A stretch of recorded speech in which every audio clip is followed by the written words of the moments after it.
Bapak Ibu sekalian, pelajaran kita tentang As-Sunnah An-Nabawiyah, ya, kehidupan Nabi yang perlu kita tiru. Dari mulai bangun tidur sampai dengan tidur kembali. Ya. Bagaimana Nabi mencontohkan dari bangun tidur sampai dengan tertidur kembali. Ya. Dalilnya telah kita catat, kenapa kita belajar ini. Dan kita telah sampai pada pembahasan ya, amalan Rasulullah setelah beliau menunaikan tahajud sebelum datang panggilan salat subuh. Ya.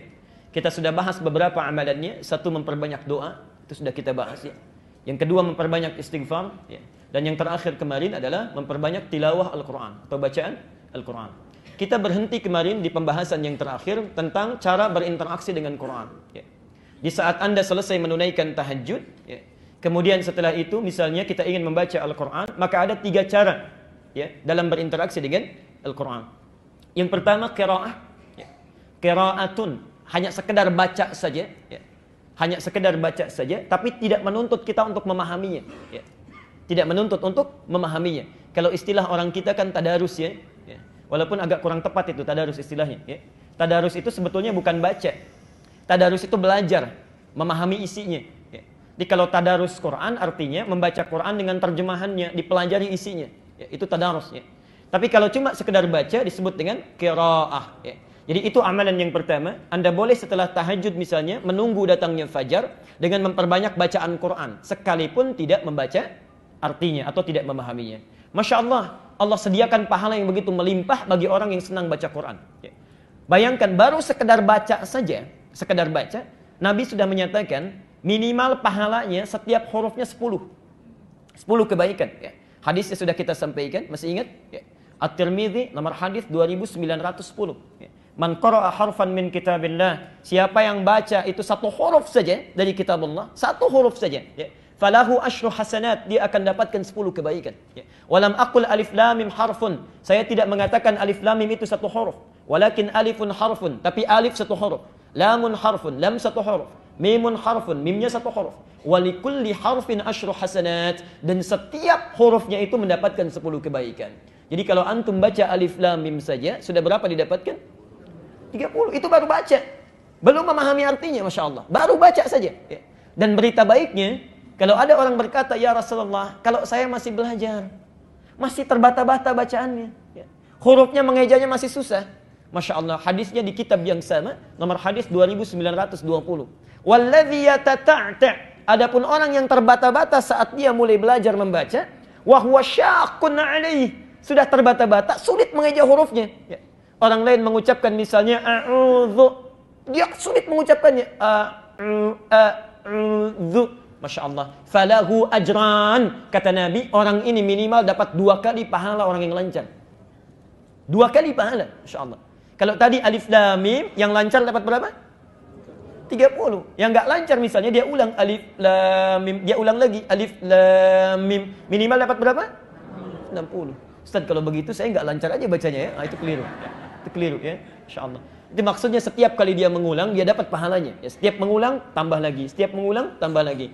Jadi ibu dan bapak sekalian, kalau Nabi sudah menawarkan, antum nggak lancar saja, pahala dilipat gandakan. Kalau dengan semua motivasi itu belum tersentuh juga baca Quran, ya subhanallah. Dengan cara apa lagi mesti dimotivasi? Dengan cara apa lagi? Ya. Pahala sudah digandakan, kebaikan diliputkan, belum tersentuh juga. Berapa lama lagi waktu yang dibutuhkan untuk memotivasi kita mau baca Quran? Ya. Karena itu terakhir tadi pagi saya sampaikan di salah satu masjid di Bait Rahim, Masya Allah, normalnya setiap muslim itu mesti baca Quran. Mesti baca Quran dalam sehari. Kalau bapak ibu sehari misalnya, biasanya cuma 1 juz, pindah jadi 1 robo'. Biasa 1 robo', 1 ain, pindah jadi 1 halaman. Biasa 1 halaman cuma 10 ayat. Biasa 10 ayat, nggak sempat, sibuk, cuma 1 ayat. Bahkan satu kali sibuk misalnya sama sekali nggak baca Quran. Kalau dalam sehari tidak mampu baca Quran, caranya begini. Malam-malam bangun, 1:30, jangan tahajud dulu. Bawa mushaf kita, masuk ke ruangan tengah, buka mushafnya, lalu katakan pada diri kita, ya Allah, dosa apa saya nggak bisa baca Quran? Karena tidak mungkin ada muslim tidak mau baca Quran kecuali ada sekat dalam jiwanya.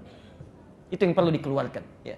Sehari mesti baca kita, sehari itu. Quran mesti baca, walaupun cuma 1 ayat. Ya. Masya Allah. Nah, yang kedua bisa juga dengan Qiraah sudah kita lakukan, lancar bacanya, maka levelnya naikkan. Jangan cuma sekedar baca tapi pahami. Disebut dengan tilawah. Tilawah Al-Quran. Tilawah Al-Quran. Saya sudah uraikan dengan sangat rinci di pertemuan lalu. Sekarang saya berikan cara singkatnya saja. Ya.